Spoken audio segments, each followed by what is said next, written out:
ఏలూరు జిల్లాలో అక్రమ ఎర్రమట్టి తవ్వకాలపై deputy CM Pawan Kalyan serious అయ్యారు.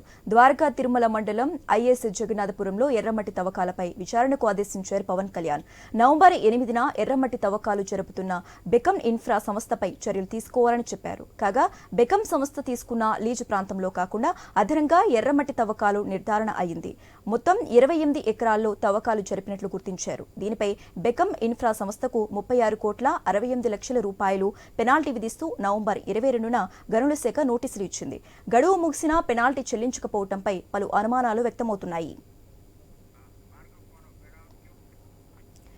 ఏలూరు జిల్లాలో అక్రమ ఎర్రమట్టి తవ్వకాలపై deputy CM Pawan Kalyan serious అయినట్లుగా తెలుస్తోంది. ఇక ఇదే అంశానికి సంబంధించి మోర్ అప్డేట్స్ మా ప్రతినిధి భార్గవ్ ఫోన్ ద్వారా అందిస్తారు. భార్గవ్, ద్వారకాపురం మండలం ఐఎస్ జగన్నాథపురం గ్రామానికి నవంబర్ 8వ తేదీన వచ్చినటువంటి పవన్ కళ్యాణ్ అక్కడ గ్రామంలో జరుగుతున్నటువంటి ఎర్రమట్టి దోపిడీపై సీరియస్ అయ్యారు. ఆ తర్వాత జిల్లా కలెక్టర్ ను గనుల శాఖ అధికారులను కూడా ఆదేశించి దీనికి సంబంధించి పూర్తి నివేదిక ఇవ్వాలని, ఆ నివేదిక అనంతరం దానికి సంబంధించి బాధ్యులపై చర్యలు తీసుకోవాలని కూడా చెప్పారు. అయితే ఇదంతా జరిగి ఆ తర్వాత జిల్లా కలెక్టర్ వెట్రిసెల్వి కూడా విచారణ నిర్వహించి మొత్తం 28 ఎకరాల పరిధిలో కూడా 6,93,000 క్యూబిక్ మీటర్ల మేర ఎర్రమట్టి తవ్వకాలు జరిగినట్లు గుర్తించామని కూడా ఆమె నివేదికను రాష్ట్ర ప్రభుత్వానికి పంపించినప్పటికీ కూడా నెలలు గడుస్తున్నా కూడా ఇప్పటి వరకు ఎలాంటి యాక్షన్ కూడా తీసుకోలేదు.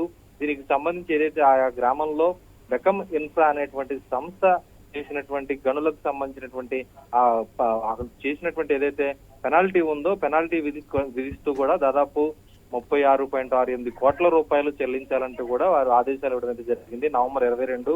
ఆ తర్వాత 15 రోజుల్లోగా కూడా ఈ పెనాల్టీ చెల్లించాలని వారు ఆదేశాలు ఇచ్చినప్పటికీ కూడా గడువు ముగిసిన ఇప్పటి వరకు ఎటువంటి చర్యలు కూడా గనుల శాఖ తీసుకోకపోవడం పట్ల తీవ్ర అనుమానాలు రేకెత్తున్నాయి. ప్రస్తుతం గ్రామంలో అందరూ కూడా, మండలంలో అందరూ కూడా ఇదే చర్చ కొనసాగుతున్న పరిస్థితి కూడా ఉంది. ఎందుకంటే పెద్ద ఎత్తున కూడా అక్రమ తవ్వకాలు జరిపి ఎర్రమట్టిని పవన్ కళ్యాణ్ ఇష్టదైవంగా భావించేటువంటి లక్ష్మీ నరసింహస్వామి ఆలయం చుట్టూ కూడా ఈ అక్రమ తవ్వకాలు జరిగి ఒక డిప్యూటీ సీఎం ఆదేశించినా సరే ఎందుకు చర్యలు తీసుకోలేదు కూడా అందరూ ప్రశ్నిస్తున్నారు. దీనికి సంబంధించి ఆ గనుల శాఖ మంత్రి వద్ద అలాగే అక్కడ ఉన్నటువంటి కోర్టులో కూడా బిల్ వేసినట్లు తెలుస్తోంది.